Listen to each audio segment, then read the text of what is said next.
We'll visit with two secondary Arlington ISD teachers who won the coveted Aware Award, here on Conversations.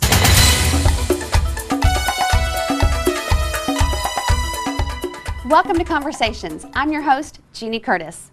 The Aware Foundation mission is to encourage innovation and excellence in Arlington ISD classroom instruction. And for the last 25 years, they've been honoring some outstanding teachers at their annual Spring Awards Banquet. The name AWARE stands for Arlington will award and recognize educational excellence. On today's show, we feature two of these teachers in the secondary categories. The high school winner is Michael Stringer, who is the orchestra director at Martin High School. Our junior high school winner is Hector Santiago Jr. Hector has been a teacher for 10 years, with the last 4 years at Bailey Junior High School, teaching 8th grade U.S. history. I started off our interview with Hector by asking him what he wanted to do when he went to college. No, I actually went to school because I was going to own my own business, and that's where you make money. Teachers is where you go to retire and serve in the ministry there because they make no money. And I really didn't think I could support a family. So I went to Northwood University, and I got a double major, double minor degree in international business and business management. The minors were a little easy because one was political science and the other was Spanish. The Spanish minor was simple. It's kind of cheating, but hey, you know, might as well. I wasn't planning on speaking any other languages there. But before I started teaching, I was in industrial recruiting. Worked for a company called Snelling & Snelling, and I worked for them for 4 years. And I made good money with them till after 9/11, and kind of money went away in the recruiting area. Jobs were a little scarce, and but I always worked with kids. I just didn't think I could do it full time. So, what was the turning point that sent you into teaching? Well, one of the things, I was hanging out with one of my best friends. His name is Brad Dean, and we're at church, and we were talking about teaching. We were talking about some different things, and I mentioned to him, you know, I'll never be able to become a teacher. I'm going to have a wife. I'm going to have some kids. And he looked at me and he said, so why don't you do it? And I was like, well, I can't support a family. And he goes, so do you really think God is small enough that he can't take care of you and your family as a teacher? And I was like, how do you can't come back with that. So that next day, I spoke with a friend named Lisa Tack, who taught in Crowley ISD, and she taught there for 25 years. And I called her and said, hey, I think I want to be a teacher. She goes, wait. She hangs up the phone. She calls me back, tells me she has an interview for me, and can I be there by 1 o'clock? It's 12 o'clock. And I said, sure. So I get there and I tell my office what I'm doing. They knew that's where I needed to be. So I went there, and at 1:15 I had a job offer from Crowley ISD as a teacher, which school started in 2 weeks. So it was a little scary. So I had to start teaching in 2 weeks after I started, no training, just straight into the classroom, and it's been a blessing ever since. And that's what you need to know. That's where right here we have King Jack and his son. So I want you to imagine Jack in the Box head wearing a Burger King crown because Jackson did what? Think of Burger King's logo. Have it? Your way. What did Jackson have? His way. In his pocket, a bunch of torn up 20s. Why? Destroyed the National Bank. In his hand, a little scroll, says veto on it. Not Vato, that's homeboy from down the street. Okay? Why veto? Veto power as the president. His son has a t-shirt. On his t-shirt it says 2 ends. What is that? Nullification crisis. What is your teaching philosophy? You know, my teaching philosophy is, you know, it's kind of hard to pinpoint it, but my teaching philosophy is use creativity as much as possible, give the students a voice and a choice in their learning, and grace-based. You know, be very grateful and humble in what I do. I know I can be wrong, but to get the kids in, you know, learning collaboratively. Asking questions, going further than just information that they're getting, but applying the information of, you know, of what's going to happen next. What are you going to do next? So, I mean, that's always been a difficult question for me to answer. But I look at what happens in my classroom, and I think about encouraging the students. It's about them. It's not necessarily about American history. in my class, it's about learning, overall learning. Live, learn, and lead. Those are options that you have in life. Things are going to happen. Sometimes you're going to make decisions off your circumstances. Sometimes you're going to make decisions on how you feel. And I want to teach my kids that that's not necessarily the way you want to go. This is one of those things where you want to teach. I want to teach my students that your circumstances don't dictate the outcome. You can choose past that. You can move past that. And that's why every time they leave my classroom, I tell them the same thing every day. It's make good choices, do great things. And a lot of the kids, why is it not great choices? Well, you're not going to make a great choice every time, but good choices lead to great things. And those decisions will change. It's a paradigm. Change how you think so you can see the world differently. And you see the world differently, then you're going to change everything. I really think about it. I think of the students that I have this year. I have some superstar students. They weren't superstars when we got started because they didn't know they were superstars. But they really wanted to be able to do something on their own. They were used to being told, this is what you're supposed to do. They weren't expecting questions like, okay, so what? What do you mean, so what?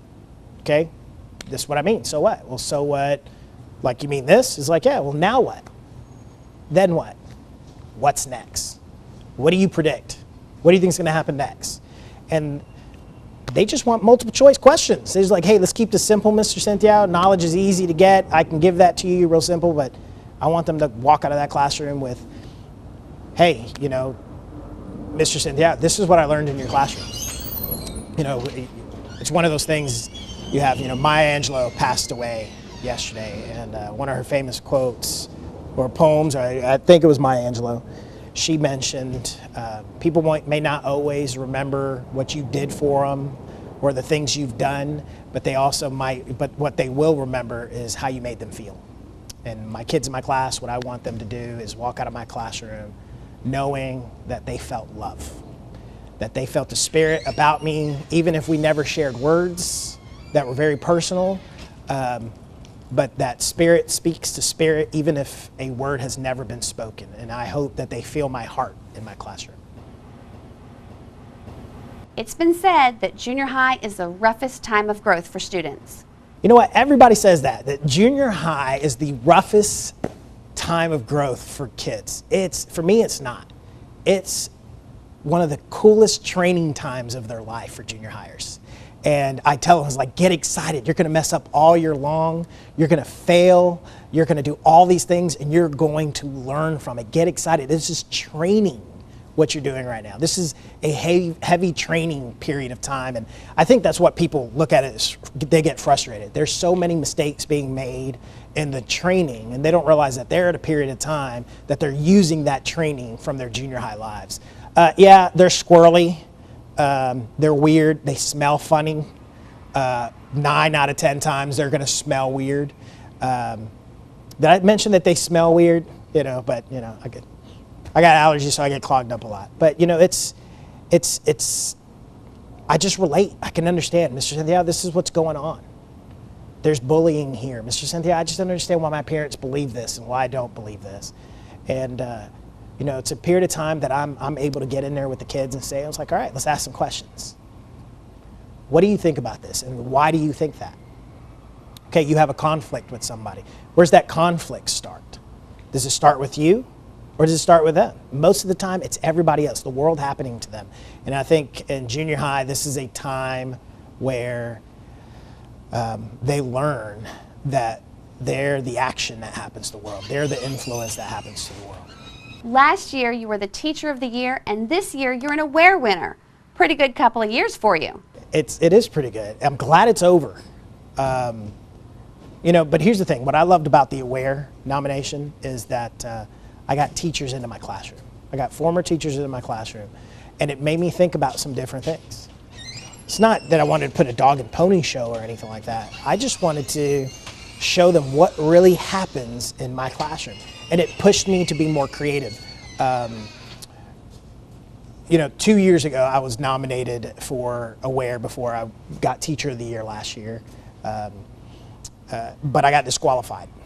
And that was my favorite time. I got some letters from kids that I haven't heard from. My favorite letter being Aubrey Dean's letter, who was now a student at A&M and on her way to live in France, because that's what she plans on doing. And this is a student who's just great.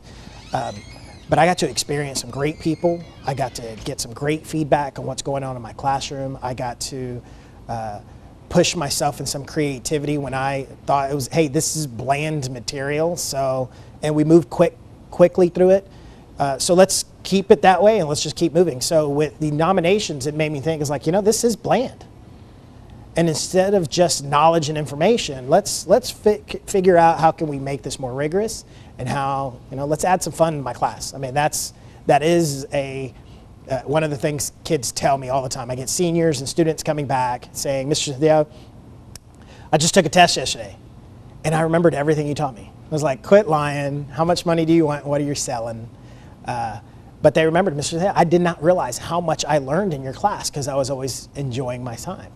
And it's not about entertainment. It's about what I learned through this whole process was it's about using who has encouraged me and who has led me and following his example of being a master teacher and looking back at it. You know, my answers on the letter that I had to write isn't just an answer. It just wasn't to put on paper. I mean, this is true. Some people say, oh, is it authentic? Yeah. And I don't care if you don't think it's authentic at all, but you're going to get it 100% of the time. And if I don't have 100% for you, I'm going to give you what I have, even if it's only 80. And the greatest teacher in the world wrote in the sand, and he used parables and stories, and he connected, and he watched feet. And that's what I want to do. That's what this AWARE program and the Teacher of the Year nomination does for teachers. It reminds you, this is way bigger than you. This is not about you. This is about what you do and how you influence the rest of the world. I may not see results or anything now, but it takes a letter from a student to nominate you, or it takes a student, you remember me? I was in your second period class. I loved your class. That right there, I mean, that's legacy. Did we leave that? And if I would tell you, for any future teacher who gets nominated, ask yourself that question. If you're being nominated, use this as part of your legacy.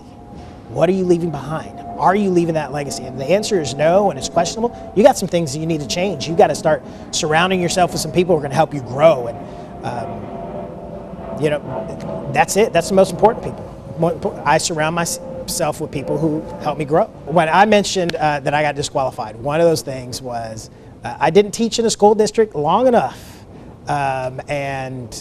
When it was the 2 years, it was supposed to be a full 2 years. That was my second year here at Bailey Junior High. So they told me I could be nominated next year, and then they changed it to teaching full 3 years. So then they just kept pushing things back. I was like, okay, we're going to keep your nomination. We'll have your school renominate you again when you qualify. So, but last year I was nominated as Teacher of the Year, and it was great. I got a special recognition. I got some great letters and references from students that I haven't heard from in a long time. Teachers' comments. My last principal wrote a letter to me because I left that district and I came to Bailey because this is where I was being called. And she wrote a letter how she flew up to Washington, D.C. to try to get me not to quit.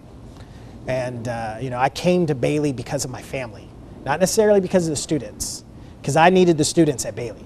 The students at Bailey didn't necessarily need me, but I needed the students at Bailey. And I came here because I wanted to be near home with my family. I lived 3 minutes, and now my family shows up to basketball games. They show up to volleyball games, and they show up to all the little events, star parties and things like that, because they want to be around my kids and they want to be a blessing. My son's only 5, but I think my son is a blessing even at his age to students who are older, when they see his excitement and his love for God, his love for learning, and his love for older kids. And you know, I love sharing those stories with my kids, and I want my students to be able to have that same thing that I have with my family. That's what we are. We're family. We build family here at Bailey Junior High. You can go to any teacher, and one of those kids in that class, they're going to tell you, my classroom is family. And that's what we do here at Bailey. and I love that. At the Aware Awards dinner, the junior high winner's description is being read. At what point did you know you were the winner? My wife was sitting next to me, and they started mentioning the washing of the feet. And I was overwhelmed because I was like, oh my goodness, they're talking about me. They're talking about me. That was in my letter. Ms. Benavides told me when they read her part of the letter, she knew, but I was so focused and listening, and she's looking around the table and she's grabbing people, that's him, that's him, that's him, and she was really excited. But my favorite part of the entire thing, not just winning or winning the Lexus for the summer, my favorite part is my team. I had all my core teachers with me. I had half of the English department, half of the math department, and we had 3 tables full of Bailey Junior High supporters. Not just friends and colleagues, but people who truly care about me and people who truly believe in what we do here at Bailey. So I've had friends, you know, hey Hector, I want to become a teacher. I was like, well, why? Because I really love history. I'm really good at it. But how are you with kids? I was like, well, I can learn to be with kids. It's like, dude, don't come to the classroom. Don't apply in Arlington ISD. Don't ask for me to be a reference until the calling changes. It's not about the subject. You can have a love for it, but that's not the first love you should have. The first love you should have is kids, students, or the idea of learning and being able to share that information with students. Now our high school aware winner is Michael Stringer. Michael is the orchestra director at Martin High School, where he has been for the last 8 years of his 14-year career. My first question to Michael was what made him decide he wanted to be a teacher? Well, it's kind of an interesting story. My high school orchestra director had a heart attack about 6 weeks before we went to a contest my sophomore year of high school. And there wasn't anyone to teach the orchestra. They sent somebody that didn't know anything about music to teach, and so I gave up my lunch period and I just decided to start teaching the orchestra, and I loved it so much I decided that's what I wanted to do in college. As a sophomore? Yeah. That's pretty awesome. Yeah, it was pretty cool. We caught your orchestra rehearsing a piece of music, and I was really impressed how you were explaining to the students the passion and feelings the composer was conveying in the music. Yeah, I think the most important part with the performers is to tell them exactly what the music was about, why the composer wrote it, the history behind it, when it was written, and those things make the kids connect with the music. And I always tell the students that if they have a passion for it, that passion will come through in their performance in concert. And that will convey to the audience, because the audience only gets one shot of listening to it. And I tell the kids that they'll be more deeply connected to it than any audience member ever will be, but they have to convey that immediately to the audience so that they almost know what it's about. At one part you said, give me more. This part he is screaming his love. Yeah, in that particular piece, Mahler is writing about his love. He's writing to what would become his wife, but he thought he was dying at the time. And so Mahler wrote that particular piece as his love letter in death to his wife, to his future wife. And he ended up not dying, and it became part of his Fifth Symphony. And so it became this big love note. And to pull that out from the kids is hard for them to understand, because his music's very complicated and very demanding of the performer. So to pull out that passion, you know, and at that point, my interpretation is that it was his last ditch effort. This is, I love you with all of my heart and soul.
Yeah, okay, so you still aren't doing it for me at 93. We play 93, just the first balance, please. Ready? And 1. On the 8th, that's 2, take 3, and go.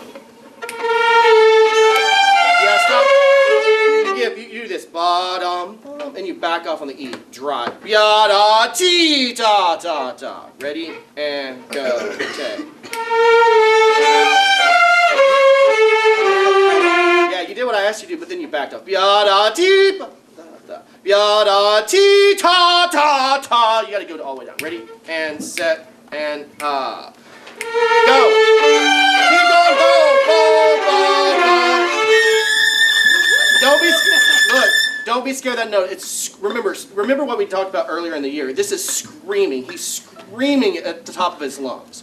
Okay? And that's what you have to remember about that. That's just a screech and a scream, and you have to get up to that E string, and you have to make almost the ugliest sound you can make, okay, on that top note. But be in tune. We all go, please. Tell me a little about the process of the AWARE nomination committee. The process of the AWARE Foundation was amazing. The folks that came in to watch your classroom, even though they stay and you know they're watching you teach, just their notes and cards and everything that they wrote about the teaching process was just so amazing. And it's so, teachers need that feedback every now and then, and especially from our community.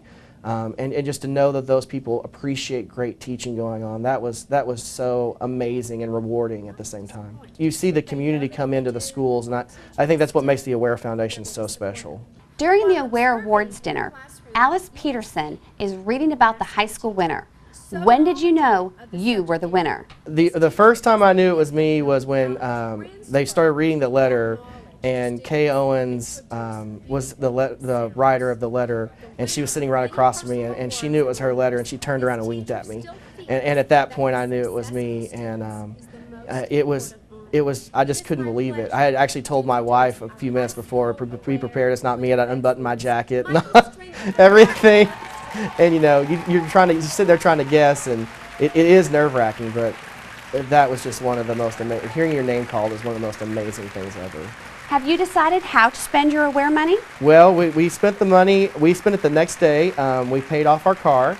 As a matter of fact, we're in the process of selling our house right now, so that was one of those big debts that we had that it was such a monkey off our back just to be able to get rid of that. And we couldn't have done it so quickly without that cash reward. So, that was really fast, and it was awesome. What is your teaching philosophy? My teaching philosophy is I want the students to remember performances, relationships. I tell the students all the time that my only goal as a teacher is to make sure that when they leave the walls of Martin High School that they appreciate good music, whether that's pop, rock, rap, doesn't matter, but they have to find the worth in the music and find that it's the goodness in the music. And if they appreciate good music and then they're supporters of music and supporters of the arts for their whole lives, then we've done our job. And that's my whole philosophy, is just to teach them the basics of music so that they can appreciate it for their entire life. La, li, for, ta, te, da, one. La, li, for, ta, te, da, one. So make sure that happens. Can we do that, please, again, same spot? And 1, 2, 91, and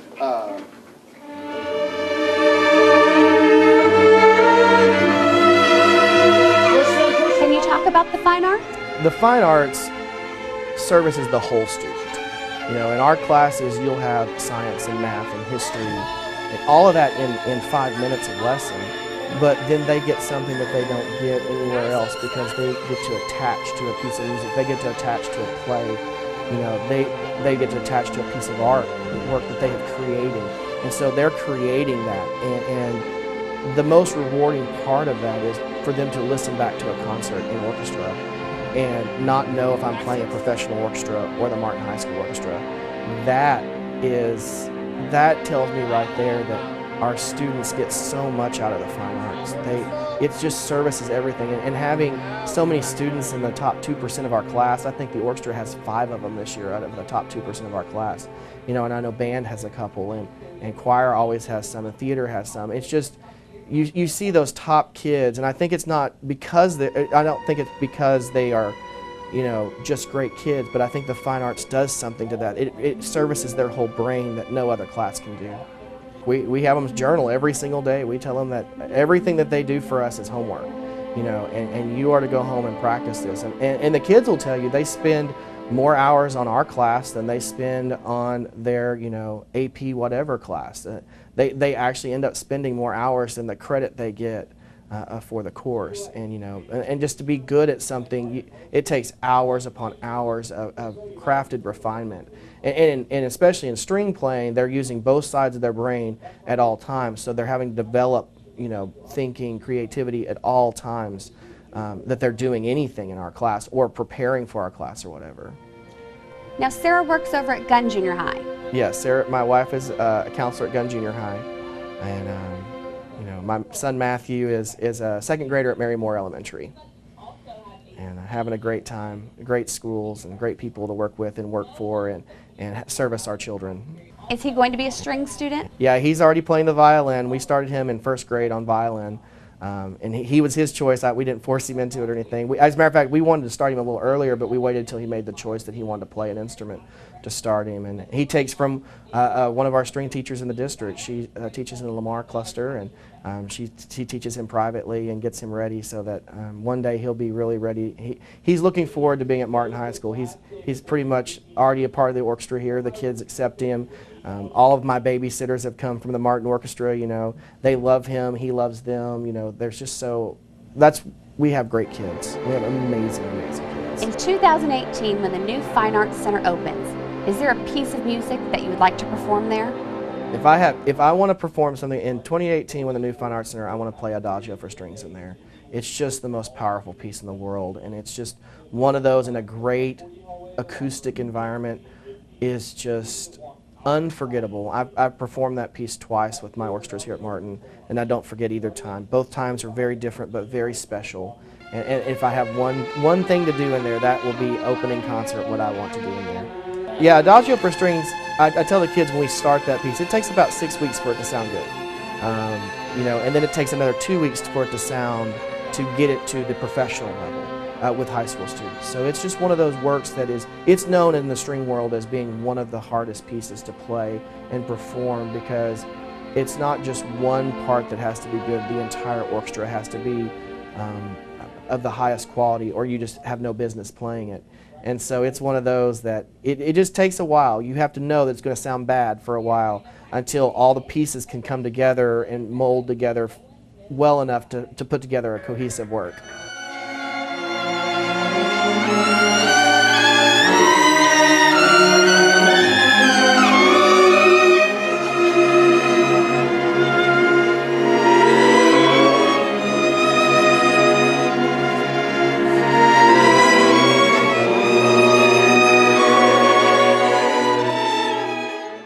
Congratulations to our secondary aware winner teachers, Hector Santiago Jr. and Michael Stringer. I would also like to congratulate our aware winning elementary teachers from our last show. Pamela Aranda from Miller Elementary, winner in the pre-K through first grade category. Sylvia Ledesma from Johns Elementary, winner in the 3rd to 4th grade category. And Little Elementary's Nancy Boyer, who is the 2013-2014 aware teacher in the 5th to 6th grade category. I would like to thank the Aware Foundation for their continuing support of our Arlington ISD educators. And I want to thank you as well for watching. I'm Jeannie Curtis, and we'll see you next time here on Conversations.